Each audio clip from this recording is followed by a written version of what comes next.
Sa tingin ko naman wala naman sa intensyon ni kitang maging pasaway. Kilala ko yun eh. Gusto lang niya makabawi. Kaya nga, imbis na magalit ako sinuportahan ko na lang siya. Mahal, yan ang problem kasi sa'yo. Masyado kang understanding. Kaya ka inaabuso ng ibang tao. And I'm not just talking about Ikit.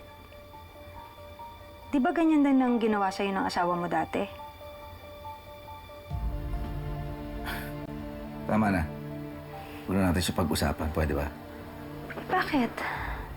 Totoo naman Dahil sa sobrang kabaitan mo, kaya ang lakas ng loob ni Mayumi na iwan ka dati.